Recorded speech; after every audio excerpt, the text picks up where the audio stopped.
Welcome everyone to Higher Talent's Future Contingent Workforce Series. We've been doing this for about 6 years, and we always start off in January making our predictions for the year, and then in July we come back together and talk about where we got it right and wrong. And this group of panelists have been doing this with me for years, and they've been brave enough to continue this with me, which I really appreciate. We're all in the business of finding and managing the procurement of services and work for organizations across the globe. In 2026, I think it'll be just as much challenging as 2025 was. Our people, our industry should be impacted by rapid changes that have been happening in our country and across the globe, such as a slowing job market, on and off again, tariffs, changing immigration and visa policies, shifting geopolitics, and then of course, advances in AI and other technologies, not to mention the amount of fraud that it also could potentially create. So I'm excited to bring these leaders together today to make their predictions and talk about how CW has already changed this year and where do we see things going in the next 12 months. Now let's introduce our guests. We have Pam Sands, VP Diversity Office, Kelly OCG, Brian Hoffmeyer, SVP of Strategies for Beeline, Jason Esrati, which I don't see him here, but he'll hopefully join soon, CEO of Brightfield, Jennifer Torney, Global Vice President, Talent Solutions, Tapfin, Thomas Jewett, VP of Strategy and Integration Office, Allegis Global Solutions, David Sonis, SVP of Regional Head of the Americas Pontoon, Orly Becker, EVP of Managing Director, Contingent Workforce Solutions US at AMS, and then Dustin Burgess, SVP of and Head of Product at Magnet. Welcome, everybody. Thanks for having us. Yeah, absolutely. Thanks for having us back. Great to be here. So you're ready to take a leap and make your prediction for the year? Well, you said that we were brave making our predictions. I think you're brave having us. Yeah. You make it so A lot much of opinions on this webinar. So why don't we start with you? What's your prediction for the first half of 2026? There you are. I didn't volunteer to go first. Let's make Jason first, since he didn't hear the question. Jason, what's your prediction for the first half of 2026? I think probably Brian Hoffmeyer is going to end up going first. Or I should have said second to be more mathematically accurate. My prediction for this year is rapidly changing as the proceedings in Davos continue. So it's hard to say, but I will say no. I think that a continued European maturity around services procurement and other forms of growth in that region will continue. Amazing. I heard you're opening a data center in Greenland. Yes. Someplace to hide all our secrets. Amazing. What's your prediction for 2026? So I actually, building on what Jason said, I think this idea of, continued unclear economic conditions, the economic future, there's global turmoil and what it's about seems to change on a daily basis or hourly basis. And so I don't know if it's a prediction to say that like uncertainty will continue, but I think that uncertainty will continue. To get more specific to our industry, I think one big trend we're going to see is a very strong focus on, what we broadly call the mid-market and bringing the services and tools that we all offer to smaller and smaller companies who can take advantage of it in the same way that larger global enterprises have in the past. Interesting. And Tom? I'll chime in with, I'll take a detour here a little bit. I think last year and going into this year, we're definitely starting to see a trend where the contingent workforce programs are either moving to be owned by HRTA or HRTA is having a much bigger influence into the programs.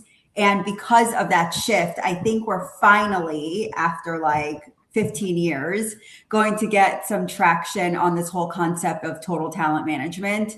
It's a joke now, like we've all been talking about this for so long and it's never gone anywhere. But I think now that we're getting the attention of HR and TA, I think that the whole concept of looking at your workforce in totality is actually going to start becoming more important to them. And we're going to start seeing a focus on that type of buying power. And really, and I can't wait until we get to this type of future, but where the silos are gone. You know, it shouldn't matter how a person engages. It should matter that the person wants to work for the company and that they're having a good experience and that they can be engaged in any manner. And I think that the whole concept around total talent, I think we're going to start seeing more and more of because of this ownership change. I love it. Tom, you want to go next? Sure. I agree with a lot of those recommendations that have been shared so far. Mine is maybe a little bit more focused on the topic of AI and more of a theme, I think, that will emerge towards the end of the year. I think probably not unlike my partners here on the call, it seems to be the major topic that comes up with clients within the industry and so on. And I think there's a general excitement and maybe an overstating of the impact that it's going to have. And I think what we've started to see in conversations, what I think will start to focus a little bit more clarity on towards the end of the year, is a year of learning around how this is going to impact our space.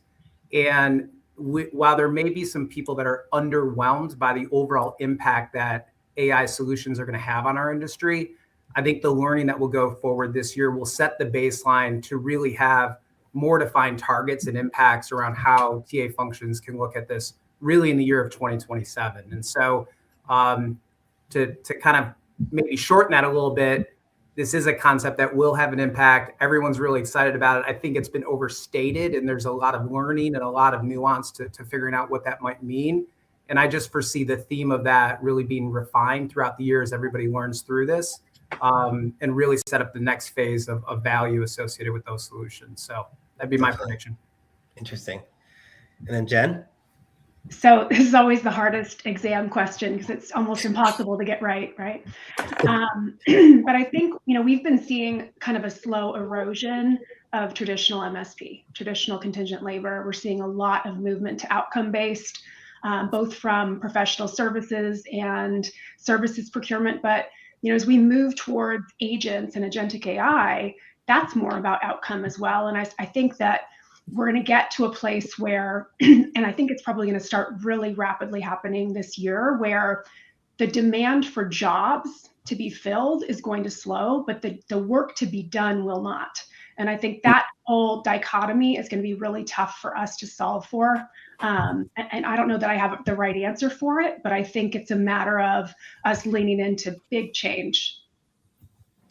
Interesting. We'll definitely have to come back to that one. Okay. Dustin?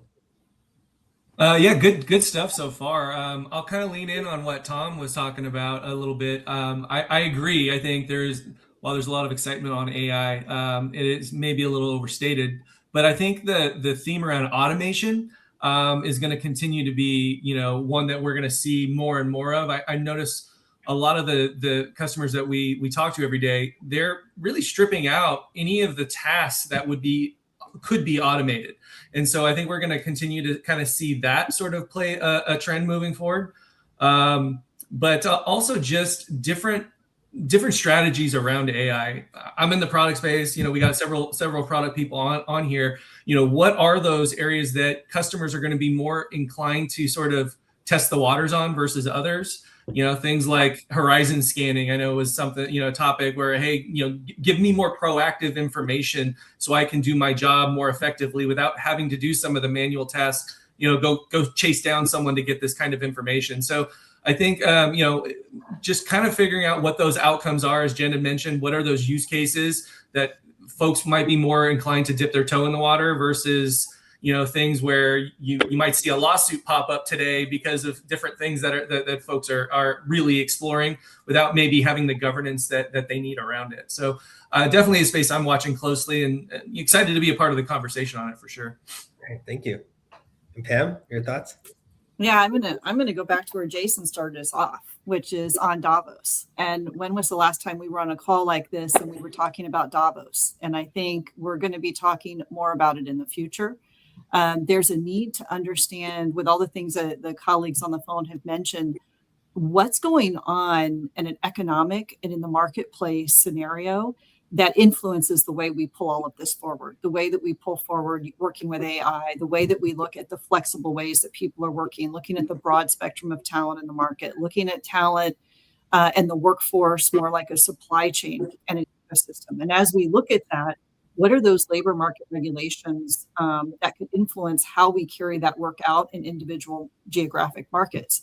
I think that's going to be something we're going to see more front and center in our conversations this year, or if we're not planning on it, we need to, because it can influence how we deliver to our clients, how they can consume the skills and the capabilities that they need. So I love that more eyes are on Davos than they have been in the future. I'm watching pretty much like a Davos nerd at the moment. I love it. And David, what are your predictions? It's always hard to go last, but I'm going to stick in the AI space and say, first of all, I'm glad that we're all here and these aren't bots that are answering your questions and solving where we're going to be in 6 months. But next year at this time, I hope we're still sitting in these chairs and they haven't replaced us with this yet. But I think we'll see a continued push into workflow automation and human assisted tools. And that's going to continue to raise the expectations of our clients. I think it's driving price wars in our business. Our staffing suppliers are seeing their prices squeezed. As MSPs, we're seeing our prices squeezed. I know our vendor partners are seeing the same. Our clients are expecting more because they're expecting AI to be able to deliver efficiencies.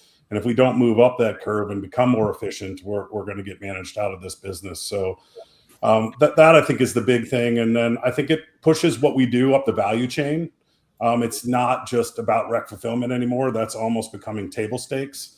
It's turning into how we can help our clients achieve business outcomes. What is the return on investment that they're making into these resources? And so a focus on advisory and consulting services like we offer with Pontoon Instinct. And I know my competitors here do the same. So that's really what I think are what I expect the focus to be in 2026. Interesting. I agree with all of what you guys have said. I also think last year was a year of spending a lot on AI and the hype, and I felt like companies spent a lot of money buying a bazooka but didn't show their team how to use it. Mm-hmm. So I think this year they're going to realize they have to spend money on educating them on how to leverage AI properly for that to get an ROI on it. Yeah, there's very much like it's like the guy in a jacket with the watch is like, hey, you want to buy some AI? Like, how many do you want? I'll take 3. Where do you do your shopping, Hoffmeyer? Just curious. Street, right? Brian, that might not be real AI when they do it, when they sell it. Pretty close. Yeah. It's the same as the Rolex. Right. So I also think on the topic of AI, there's so many different angles that we need to explore. I mean, one would be our customers leveraging AI more, therefore needing less workers, which impacts all of our businesses. But also as solution providers, our usage of AI is going to really be needed so that we can become more efficient, because we all know there's cost pressures within our space. Everyone's demanding more for less money to be made. And so it's going to be really important for us to leverage the AI to become more efficient so that we can not have so many resources doing more of that like low level administrative stuff, and that we can be more strategic to offer that value to the customers. It's funny, last year I was at a conference in ADP Ventures, which is their ADP's division that invests in new technology. Had a room where they're doing panels, and they were like super excited about AI. And I was like, isn't your business model you pay people pay you per person from payroll? And they're like, yeah. So I'm like, why are you excited about this? And they didn't know what to say, because I'm like, you're crushing your business model with this. Well, Ash, it's kind of interesting. I know we talked a little bit about this on the prep call, and I'm sure Jason's probably doing the same thing on his side, but we're doing a lot more performance-based metrics on really understanding how vendors are using AI to find candidates, and what do their performance metrics look like if they are versus aren't using it. Really for guidance, but also just as the expectation is everybody's getting faster, better talent, all those things. Are we really seeing that come through in the data? Or are the tried and true, really niche recruiters still able to outperform because of whatever reasons that there might be? So that's kind of, as we're seeing, like the AI really impact the industry, how we think about, performance metrics is changing, not just, the AI parts of it, but also really, cost savings versus actual value creation now. And, and thinking about metrics in a different lens than just race to the bottom on cost every time. So really kind of it's a cool spot to be in when you're thinking about analytics and performance there. Yeah. Yeah. And I think the speed to market is probably a key component of this, right? Because instead of cost savings, like the ability to deliver right now is more important, I think. Someone made a good comment or question in the chat about, how do we keep the human component when AI is involved? And I think that's incredibly important in our business and something that's, top of mind, I think, for all of us, and certainly top of mind for our customers. And, new rules and regulations coming out of Europe on that right now, like, anything that looks like ranking a candidate or, ranking somebody's ability to do something using AI, like very, more and more, sort of forbidden. And so we have to all think about that. And then, like, especially for higher end jobs, like, people just see through the AI so quickly. And like, you don't want to send a strong candidate for a high level job through an AI interview. They're just going to be pissed off. And so we have to think about those acceptable uses. Yeah. And I think that, I guess we're jumping on AI first in our topics, but I'll give you an example for us. We've had to do a lot more with AI this year on the back end in sourcing, and the challenges it's actually done is it's been harder to find good candidates, because you can use as a candidate, you can use AI to customize your resume to the job description in mass, right? And so then you have to figure out, like, is that person really who they say they are? Because you got AI building these resumes efficiently, you got AI screening the candidates, right? And then you have all this fraud happening because North Korea is making it an initiative to pretend they're Americans and then be hired on contract into companies, and they're doing espionage. And so now you got IP addresses and all that sort of stuff. And so ultimately, we're using AI to screen, to match, to make sure that the candidate's real. And where we're finding it's effective to do fraud detection is if Jason says he works in Dallas, Texas, for example, maybe his resume matches on LinkedIn, and we're using all this AI to do that stuff. But ultimately, I can say, Jason, what's your favorite restaurant? And they don't answer that question. That's how I figure out that you're not a real candidate. Del Frisco's, Bones, I mean. It's not gonna, I don't think the human element's going to replace. It might not be as many tasks, but I think it's still needed in the process. I think you mentioned the speed to market. I think it's actually going to be the relationship and quality that our suppliers have with the talent and where they've placed them before. That's going to become more important. Yeah. By the time the resume, reaches a desk, and I know we're going to talk a little bit about resumes later, it's been deconstructed into data points and matched to a job description with data points. Yeah. It's about the cultural fit of that person, about the work you really know that they've accomplished, and the number of places that you've placed them before, that I think is going to become more important. It's going to be less about the first resume in, because they're all going to look good and they're all going to match. True. Yeah, I'll add to that too. I think intuition is a big part of the whole interview process. And if you look at, like we've been talking about for years, this whole skills-based hiring, it's not what you've done, but what you're capable of doing. And sometimes that's not black or white. Sometimes that's intuition when you're talking to someone and you're finding out from them what their skills are and how they've done things and how they look at things. And it's more of a soft type of decision, identifying if they have the capability to do something that you're looking for. So I think AI, will catch up, but I don't know that it's quite there yet. Yeah. Jason, where are you seeing clients use AI effectively so far? Well, it's an interesting point. It comes back to Dustin's comment of where we're seeing the AI layer in. We see plenty of CW jobs that align that way, and we see the skill composite of the classic CW jobs starting to show more and more of the AI components, as well as testing of AI components. But what I'm most excited for, and I've been spending more time with those who deliver SOWs for a living, like the big scale SOW delivery operations, and how they are expecting to see AI show up in their SOWs. And right now it's pretty slow. Like they're saying, no, we see that as our benefit. Then we price it in that, that's how we achieve our margin. But I think in 2026, we'll start to see those components more explicitly called out as a point of value, as a point of speed, and a point where people are really competing against one another. So I think it's one of the other things that folks like us, and it's something we're working on, have to create better taxonomies around that. It's all the same structuring of what is work and how does it come together. But I think that's going to show itself primarily on SOWs and increase the ability to price at a fixed price, which is another thing that we're getting deeply involved in this year. Interesting. And Tom, what are your thoughts around that? How are you seeing clients use it or demand? Yeah, I think it's a mixed bag. I think where it has gained the most traction is just very specifically within the right micro moments of the process. So, where a process is very well defined and where there's very good data sources, where can we implement, agentic bots to help drive the success of the program and user satisfaction as well. And it's in those moments that we're seeing some satisfaction levels increase, efficiencies increase, obviously some potential cost savings associated with that as well. But so that's one lens of it. And the other lens is you could put that across, what's front office, what's middle office, what's back office. What is really interesting, and this kind of ties into some of the themes I think have been shared so far, is when you just look at pure data sources. This isn't something that is, I think, realized quite yet, but the notion of total talent, the notion of having all of these different data points within seconds, alerting either the recruiter, the head of TA, advising them on how to make a decision. I think that's where kind of the next step we're seeing with clients for them to start to see some real value. But I guess in summary, it's really where we're seeing the most traction and success is.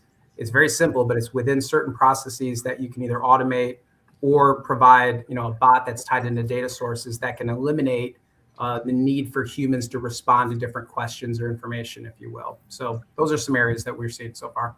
Interesting. And Pam? Can I jump on that for one quick second? So in addition to those layers, I totally agree, Tom. I also think it's an interesting point if you think about size or strata of organization from the massive all the way to the single person startup. And what I think is exciting about AI is that your single person startup now has a tremendous amount of power that used to require a massive infrastructure to think through and deploy and commercialize. So much of that can now be put out of the box. So I think it's a great time for the little guy. And I'm not so sure myself personally, I think most people disagree with me, but I'm not so sure that we're spelling to calamity. I still think that there's a chance that these are seeds of opportunity and that we'll see a boon for work. I'm not sure how this plays out yet.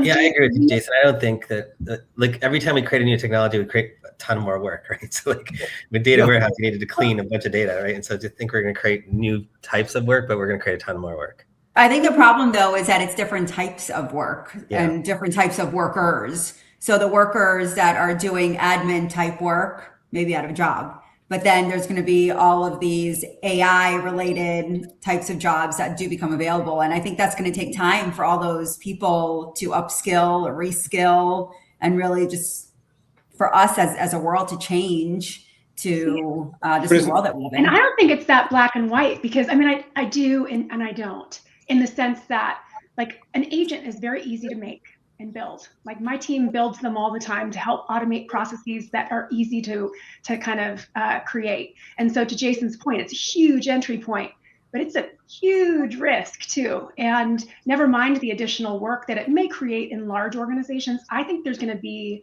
little bits of work that gets automated that sometimes organizations don't even realize is being done. And then the downstream impact of that could be really significant.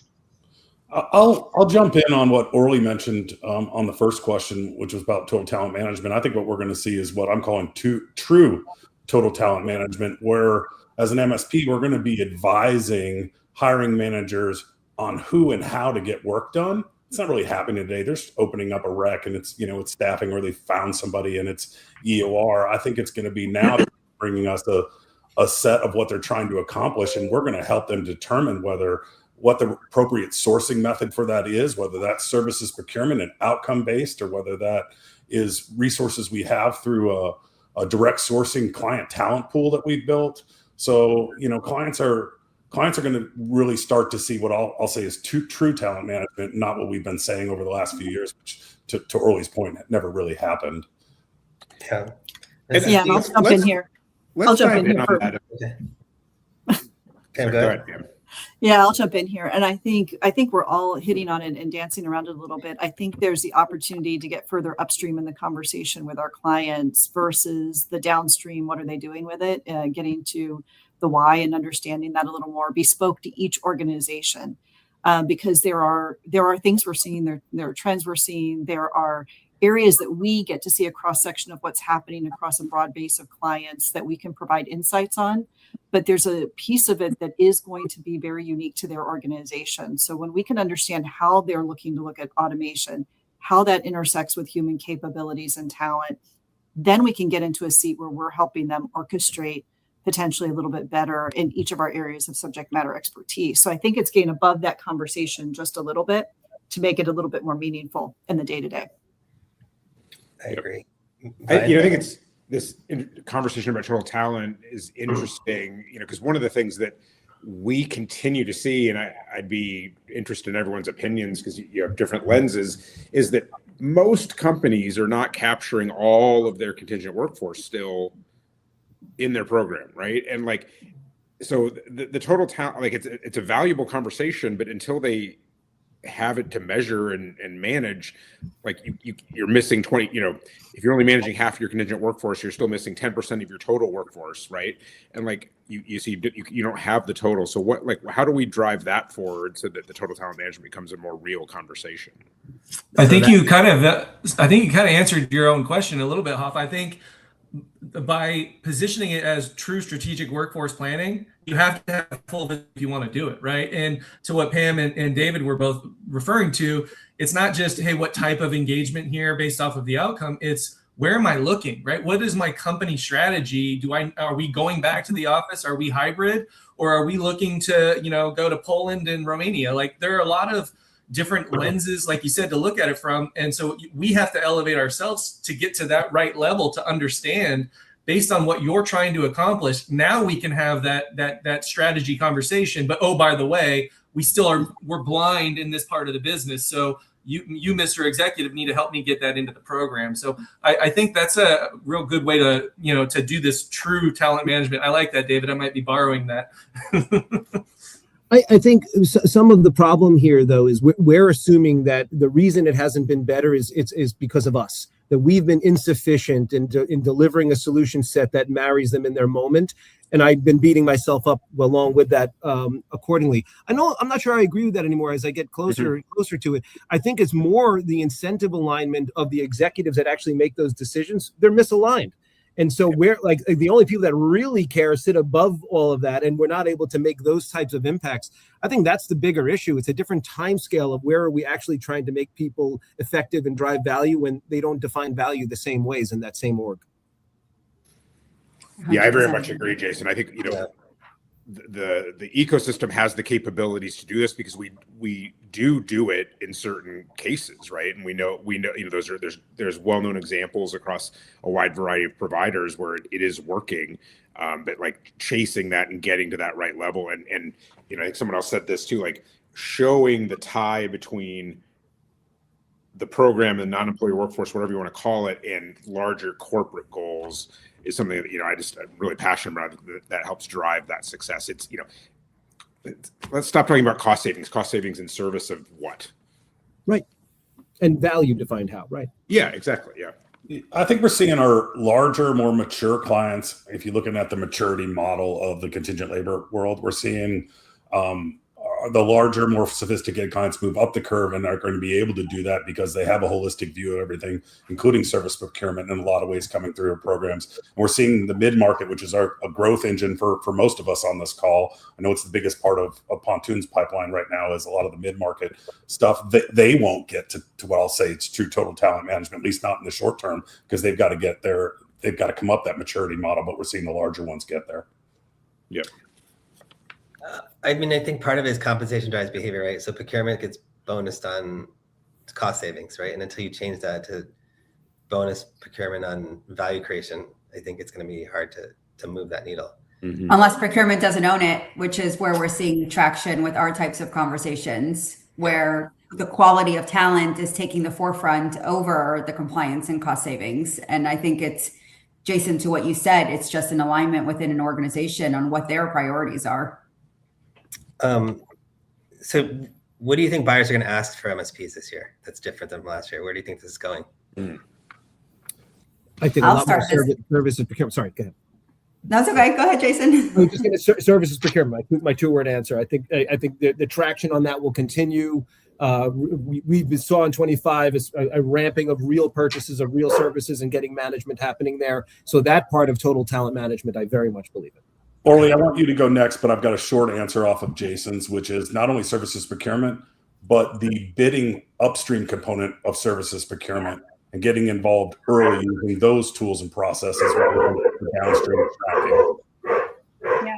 And I would say too, just workforce strategy and guidance, like informed guidance. I think clients are really looking to, how do I hire? What's the best place to hire?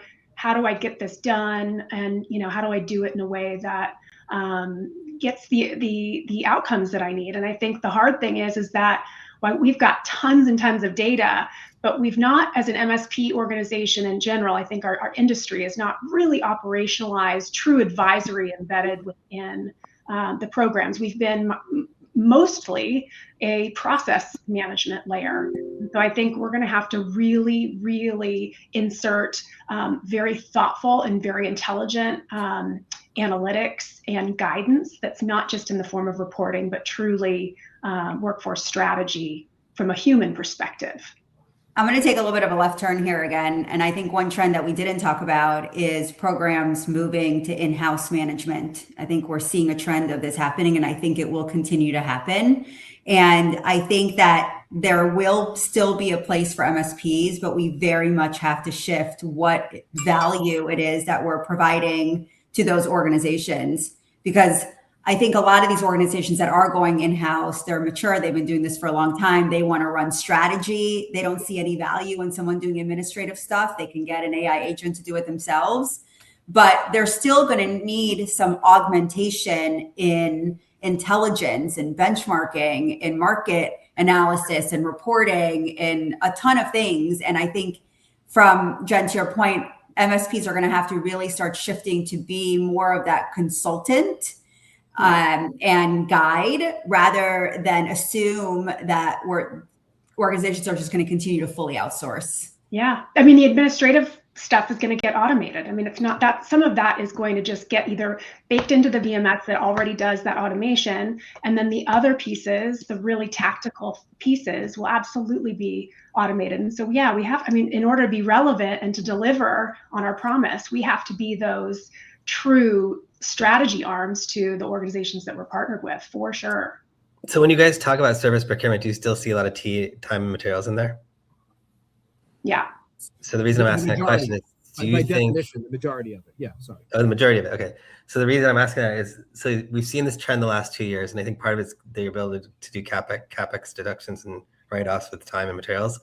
But do you think that MSP contingent labor programs made too many rules or too many regulations, and so clients are like, all right, I don't follow all these rules. I'm just going to put it in service procurement and move the TNM there. And so if we reduce the amount of regulation within CW, would you see the balloon move the other way again? I think so. I think we need to also think about the fact that sometimes it's the client that's pushing for those rules. I mean, there are a lot of rules that we beg and plead for months and months and months to break down. Things like no contact, things like doing a markup and a max bill rate, and all the silly business that you have the ability to do when you have a mechanism like an MSP. But I think people start to get kind of desperate to pull different layers and don't want to leave any money on the table. And I think, unfortunately, things get a little bit out of hand, and absolutely, then you squeeze the balloon and it goes somewhere else. But I also think too, again, going back to outcome-based, I think a lot of organizations are really just saying, I need the work done, and I don't care who is doing it. I just want it done by this time for this amount of money, and I want somebody that I can trust to do it. And so I don't think that the contingent labor kind of scope for our programs is going to disappear, but I think that the SOW population will grow. And to David's point, I think you mentioned the scope of what we are asked to do with SOW services is going to dramatically improve and increase. Yeah, And I don't think it's I don't think it stops at SOW. It's all sourcing channels. Yeah. We're going to start seeing the inclusion of independent contractors and freelancers and diversity pools and direct sourcing. I think I always liken this to like an Amazon experience where someone needs a blender. They go to Amazon. They don't care where it comes from. They don't care what brand it is, as long as it shows up on time and a good quality. And I feel like the workforce is moving in that direction. Like, I need an outcome. I need to accomplish X. And it doesn't matter what the worker classification is. It doesn't matter how they're being engaged, but I need to complete my outcome. This goes back to Hoff's example of the watches. Yeah. Yeah. And I think there's another element in there. I think there's another element in there. So many times we want to think we have all the answers. And I think we've got to be prepared to ask some better questions as we go forward, because the world of work is moving so much faster than any kind of job strategy could keep up with it. And so I think asking when there are big decisions being made by our clients is asking why. It goes back to that same thread we were talking about a few minutes ago, finding out why, because when we can find out why, we get to know them a little better. And when we get to know them a little better, we can be more intentional about innovative conversations. And out of those conversations could come some ideas that could be really meaningful to them. Because to your point, you get a blender and it comes home. Well, are you making a smoothie with that? Or are you making something else? So that blender is going to be fit for the purpose that you want it for. And if we can't get ahead and upstream into that why, we're not really serving them the way that we should and helping them move forward. Well, Pam, I might have wanted a nicer blender, but like, I'm just happy it's there in the morning when I wake up because I really want that smoothie, you know? Well, you guys give me like kind of what I'm hearing from you guys is, I think 2026, a lot of it is going to be, so right now the decision-making process is really down to the hiring manager saying, I need a SOW versus CW versus FMS or whatever it is, right? And I could see with Agentic and all the things you guys are building, I just have an interface with the hiring manager that says, where and when and why am I doing this? And then you come up with the solution of how, right? And you route it to the right type of talent acquisition process. I can't let the blender thing go. The only answer is Vitamix, by the way. So, Vitamix. Yeah. So I and I'm not paid by them, but I actually that's on offer. But Pam, I really loved what you said about the why. Like, you kind of got to be that annoying toddler. Like, why? Because like that then combines, like it combines our expertise, our best practices with the customer's requirements and gets to a solution that like actually is better. Because like, this point of like, I think Jen, you said it, like, we've got the capability, the customer doesn't let us do it. And I think sometimes that's a reaction to us saying this is the way you must do things, rather than having that true dialogue with them. I think just finishing up my comments on service procurement, I think the problem that we've run into is that we had staffing people running services procurement. We need services procurement experts running that business. And I know that's what we've made an investment in. And I know that that's what the technologies are making investment in. And that's why we're seeing what's really typically time and material misclassified staff augmentation working its way into the staff aug program, and then services procurement moving upstream into the bidding components of it is we had to invest in the right sort of talent that can speak to the people in our client organizations to be able to do that. Well, and the other thing is, on the other side of it is, most organizations, leaders at a certain level have their own P&L to be able to spend the money that they want on the work that needs to get done for their organization and their P&L. And so they don't have to go through the program. You can have a centralized SOW program. You can have plenty of people that don't use it, and there's no problem with that. And so I think what I'm trying to say is, I think some of the business rules are antiquated around how organizations engage work. And I think that's the area that we all need to focus on in guiding our clients, but also, if you're on the client side, really taking a look at categorization, because that's completely changed. Looking at incorporating what robots versus agentic AI versus a bot, what that work looks like and how to acquire it and what the rules of play are, because it's all changed. It's completely different. So I'm going to ask you this question, because you guys are also talking about, like, there's a lot more strategy than tactical going forward, right? Which means that the type of resources the MSP has to provide are going to be more expensive, right? They're going to have to get more senior leadership involved with client advisory. So I always say free is expensive, because then if you don't pay for it, you're going to get the wrong advice, or clients willing to spend more money, maybe in a different bucket, but to give you income to basically provide the value that they need from you. I don't think they're going to be willing to spend more money. No. I think it's going to be up to the solution providers to get creative on making ourselves more efficient so that we have the money to spend it towards more strategy. Yeah, I think that was the first comment I make, is the efficiencies are being reinvested in moving up the strategy curve. Yeah. For our clients. I'll disagree with that. I think, and I think some of the organizations on this call are doing a good job and better job growing their consulting services where they really have impact at the executive level on a global scale. I think that's happening, and companies are waking up to taking that more seriously. So I'll politely disagree on that one. Right. Good. I'm glad that is happening, if it is. Yeah. Love it. And I mean, I work with these companies that are the ones doing it in addition to others. So I see real money being spent on strategic solutions. Yeah. And part of it is that we have to ask for it. Yeah. And right. Right. Tom, your thoughts? Yeah, I think going back to the question of, are there different topics or needs that our clients are asking for us? Just to give a different flavor to an answer, I'll go back to the AI side of it. I think clients are expecting and needing our help to even think about governance as it relates to that. What are their internal policies, the legalities associated? What are we seeing in the marketplace? Do those change by state? Do they change by country? Like, we have to have an opinion around that to really establish a strategy. Addition to that, it isn't just how is this new and emerging technology going to impact our program and the way we do things. What we're also hearing, and I would sense my colleagues on the call are hearing this too from clients, hey, we made a big investment into AI tools.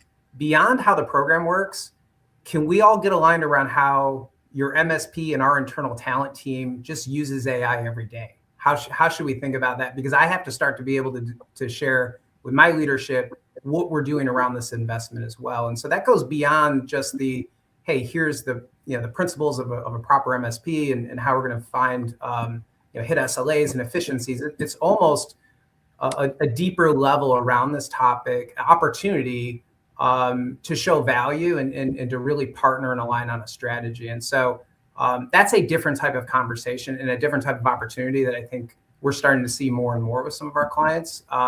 That is new to us as well, for what it's worth. So interesting. Next question. I'll weigh in there just if I can really quick. I just can't help myself here, and I don't want to get shot by my colleagues.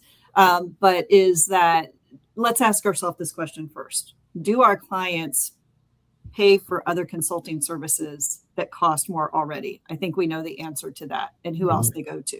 So I think what we really have to ask ourselves is the value that we're giving in that consulting service, and what is that perceived value as seen by the client? Because we are seeing many of the consulting organizations now in our space, and that is potential threat and risk for our industry. So I think it's a wake-up call at this time and at this inflection point where we are to ask ourselves some of those harder questions, and that may be capability development within our organizations, how we step forward in those advisory and consulting services, how we look at it based on many of the things that have been brought up by this team today and others. But let's ask ourselves some of those harder questions, because they are paying for it with others. And if we're not getting it, what's our why there? And it's also great. It's just putting it in a different bucket, right? It doesn't have to come out of the MSP budget bucket. It can come out of the consulting bucket, right? And in a contracting market, you have no choice. When Yeah. the tide was rising fast enough that everyone had plenty of fish to go for, it didn't matter. That's not the case anymore. So I think that it's driving innovation and excellence as a result. Yeah. And Pam, I would just jump on that because I really like what you said there. I think the ability to differentiate and really show expertise in our domain, looking at the folks on this call even, we engage with a lot of those consulting companies, and they're great at generalist stuff, right? They cast a wide umbrella. We are much more niche in our area, but I think the data that we own, the best practices that we've learned, all those experiences, that allows us to sort of differentiate and show value on top of the real kind of like, hey, we know how to optimize a business unit. You do X, Y, and Z every time. Well, contingent work, SOW, all those different areas, there's a lot of nuance there. And I think that, having that access to the data and the experience and expertise really helps us get into that conversation differently. Yeah, absolutely. The next question I want to kind of go through a topic is, so H-1Bs back in October, the administration had tacked on this $100,000 fee. So I personally am not sure that's going to happen, because I think the big tech will kind of crush it, or they'll keep the H-1B at $100,000 visa and they'll create a tech visa that's $2,000, so they can still get around this. But given, let's assume that it's happening, are you guys seeing clients, one, talk to you about it, and number two, is it pushing a lot more GCCs or offshoring as a result of it, because they can't afford to pay $100,000 for it on top of their current bill rates? Anyone have ideas around that? I think it's both. They'll need to do some of it, right? It'll affect some of it, and it'll push some of it offshore. It'll be a balance of both of those. Mm-hmm. I'm just seeing requests, Ash, on just exposure analysis kind of stuff right now. Hey, what does the workforce look like today? What might this look like? And it's more kind of exploratory question or dialogue to this point that I've seen. I agree with Dustin. A lot of questions, not a lot of action yet. Okay. And I think also just the global nature of the world we live in now, almost every client has offshore resources that are able to function just as effectively as if they were here in this country. So I think the need of having them to sponsor them, to have them here, is diminishing with all the tools that we have today. Mm-hmm. Yeah, and 2 points there. That's the reason for staying engaged with what's happening in the marketplace around us. And things that can disrupt our business. It just underscores the need for making sure we're all very aligned with that. But the other piece is there are large outsourcing organizations that have GCCs themselves that would mirror the work we do in the form of outsourcing, but that is their specialty. I think it's good to get to know what they're doing, how they're doing, and really get their voice in the conversation. Yeah. And that could be interesting for future, Ash, because it is something that a lot of companies are looking at. I was part of a group last year, and many times, just take a look sometime, ask your clients what their spend is in that space versus their spend on contingent labor. I think you'll all be a little surprised. Mm-hmm. True. Hoff, there's a lot of, beyond VMS tracking, there's a lot of agents, bots, things that are being asked to be put into companies, and everyone's trying to sell to them. How do you advise clients? How do you govern how to manage tech and what to allow into your platform? You mean in terms of features in your tech platform that are related? Well, there's different AI startups that are happening every day or today, right? And they're like, we need to add that to our Beeline instance, like a client. Oh yeah. Right? But then that creates security issues and all this other stuff. So how are they managing that? That's something that we've thought about for a while. There have been bots in Beeline for a long time generally as headcount tracking, right? Because often the rule is, and probably not just true of Beeline, any VMS, the VMS is the way that something that's not an employee gets access to a system. Yeah. So we had an insurance company that they had, a bot that was doing work on their claim system. And in order to get access, sign onto the claim system, it had to start in Beeline. So that's a pretty unsophisticated sort of use. And I think the next level of thinking goes into one of the conversations we've been having today about how did work get done?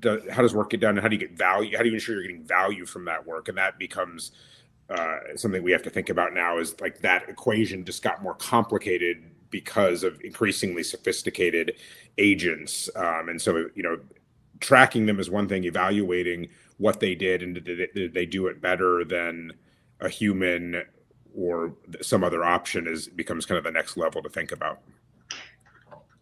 Interesting. Well, and that's the thing too, right? I mean, I think VMS is one of the more kind of mature areas to provision and to have that sort of visibility.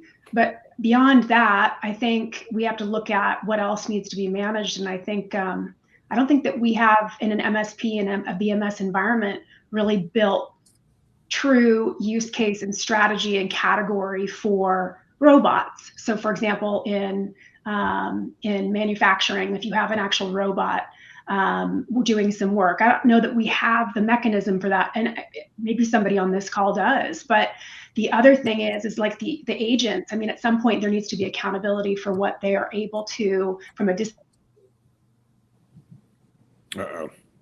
That's not something that's trackable in a VMS per se. Yeah, so Jen, I'm going to go back to you on that because that was actually my next question. It was like, this is a year that Amazon is going to buy 1 million robots, and they're probably the biggest buyer in the market to kind of the factories and the warehouses. Sorry. Do you all see in the next 2 years, and are you all planning to manage robots and agents as part of your contingent labor? Because clients are going to ask you for that, right? And think about like robots right now, they're buying it directly, but I can clearly see like just like an Avis where they buy the cars up front and then they lease them out to companies to use. Like you can see staffing companies doing that same sort of process. So is that on the radar? Are clients asking for that? Or do you guys? So it kind of intersects, right, between IT and data privacy and data security. And I mean, depending on what the work is that's being done, whether it's robot or agentic or what that kind of thing is. But I think we have not been broadly asked to do that at scale, like except for what Hoff was explaining with regard to the provisioning and tracking. Curious to hear if anybody else has had more in-depth conversations around the true robotic management, but that's typically been falling out of scope for us. Not in the traditional sense of management, but in terms of agents and what they're accomplishing.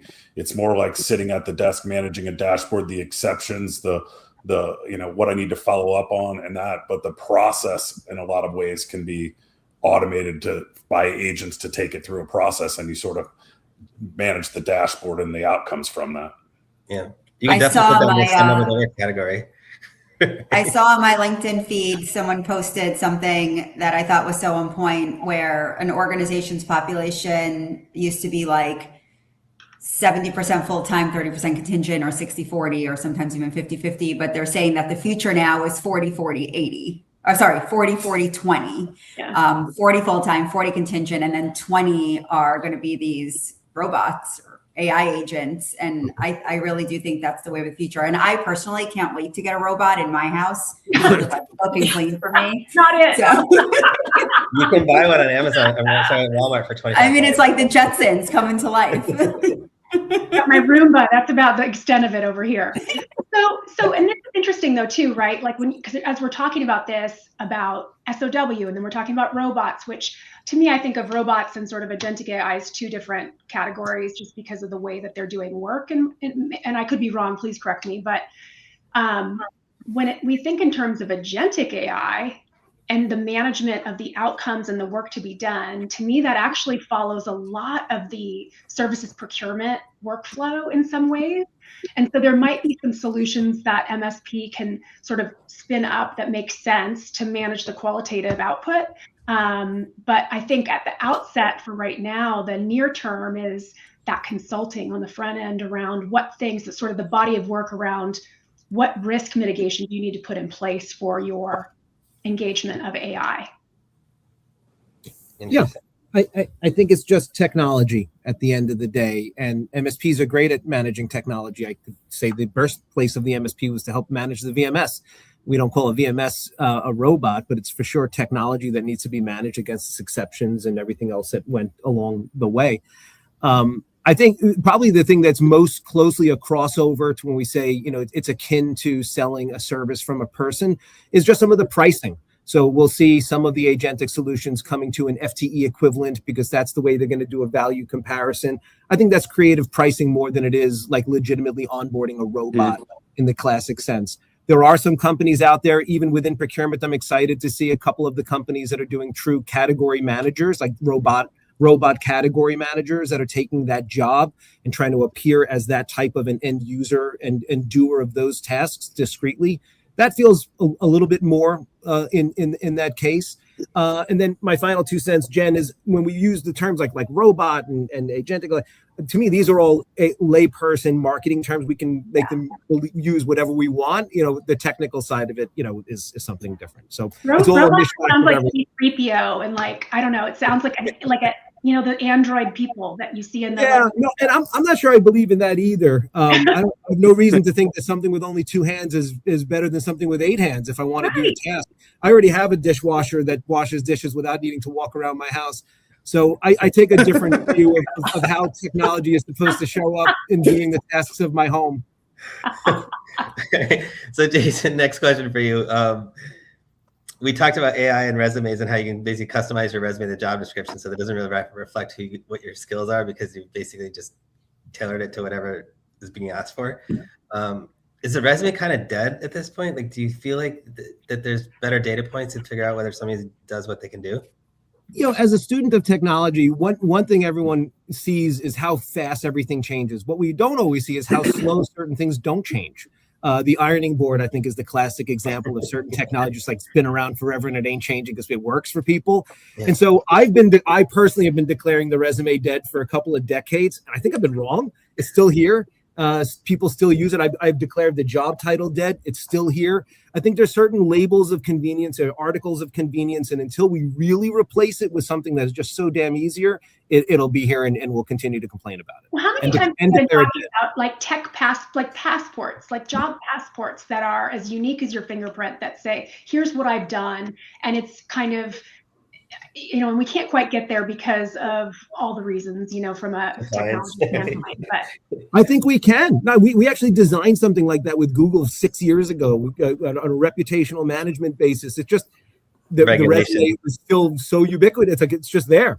It's going to have to be, because it's just gotten so difficult to really see, like, kind of get through all of the garbage. Yeah, and to your point, it's going to be at some point, it's going to be like a digital passport or digital ID that's on a blockchain that has been verified by the companies that you have actually done those work and gained those skills. That's how it's, in order for the resume to be dead, that's going to have to be developed. It doesn't exist in paper hard stock form, to date myself, right? Make sure you get the thicker paper so it ends up on the top pile. Like that doesn't exist anymore. Everybody just looks you up on LinkedIn and sees your history, right? But we need to see the industry evolve to the point where there's revenue to be made by creating this blockchain type verified resume that will officially kill it, if you will, to your point, Jason. Yeah, definitely. Tom, your thoughts? Yeah, so I agree. I don't think the resume is dead. I'm with Jason. It's kind of the ironing board of our industry. But I think the question is it still sufficient? And we all know the answer to that. It's not, because of all the reasons we've talked about and those that we know. I think what the next level of that is how are the skills and capabilities evolving of the recruiters looking at those documents, and how are they looking through that? How are they getting on the talent? We've already touched on that a little bit today.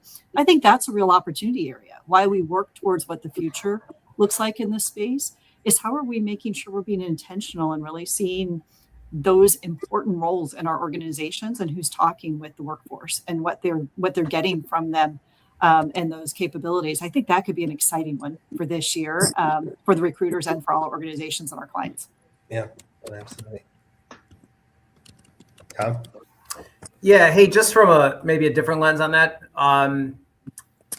it makes me gives me a little bit of hope that at the end of the day, the elements of what makes someone a great recruiter still ring true, right? So with AI and how CVs and resumes may be altered through AI to match job descriptions and so on, it goes back to the same notion of a great recruiter will understand the background of a candidate, understand the motivation, the skill, and can assess, will this person be the right fit to be successful in this organization? And a lot of those are human skills. And so to me, as much as we in this industry, similar to my colleagues here, as much as technology continues to impact our industry, some of those principles still hold true, and I think are going to be even more important. So said a different way, the future recruiter, those human skills and assessment, while there will be a lot of tools that will enlighten them, at the end of the day, it's those that are best at really assessing and understanding their clients and their needs and what will be a successful placement.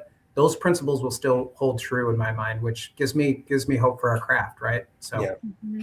What industries do you guys view in 2026 to be the high growth industries this year? Last year was kind of data center and construction.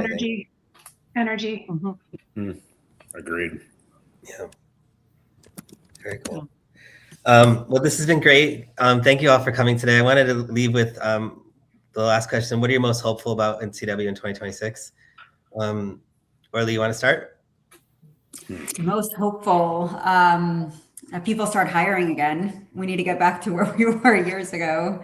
I mean, that's partly joke, but partly true. I think we just need to get used to our new normal and figure out how to evolve to that. Okay, great. And David? Growth. I mean, we're poised for growth. Our funnel's as big as it's ever been. We're excited. We're excited to be able to work with new clients, to be able to elevate staff that have been sort of pent up and ready for promotions and things. It's an exciting year of growth, I think, is ahead. We're over some years that quite haven't been there the last few. I love it. Jen? Well, since I can't be excited for the Bears to win the Super Bowl anymore, I'm actually really optimistic that we're going to be able to reshape finally the way that we do all of this stuff. Like we've been waiting to reconfigure the way that MSPs and VMS operate, and I'm excited about some of the changes that we're seeing. Dustin?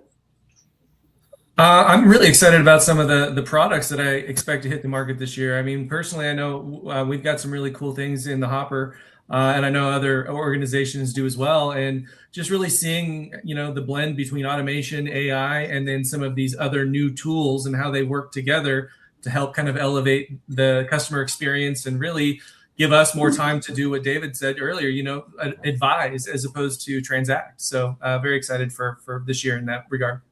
Very cool. Pam? I would say the possibilities that are in front of us, because they're pretty limitless at this point. And I think that we've got a unique spot in the world of work to look at how work is designed, who does that work, and in a world that's not standing still. And so that's pretty exciting. It's almost like we're sprinting all the time. And I think that is super exciting. I love it. Do you think you can get us tickets for Davos next year so we can do this there? I'll get right on that after this call. Thank you. And Tom? Yeah, it's really to rehash what was shared. I think what Jen and Pam alluded to most notably were kind of where my head was at. It's really exciting to see the possibilities that are out there, how our industry is going to change, and how all of us within it will probably become much better and smarter at what we do. And so, I feel really a lot of promise towards that, excitement towards that as well. So I love it. And Hoff? Kind of continuing on this theme, I'm excited to see how humans respond to AI, and it's going to be really interesting to just kind of watch and see how jobs and work and humanity evolves. And then I'm also excited about my upcoming Vitamix endorsement deal. I love it. And Jason? It might not pay as much as you think, Huff. Keep your day job. But I think similar to what between, I guess it's a Hoff plus a Dustin, where I think this is the year we'll see AI go from net fear to net positive, net promise.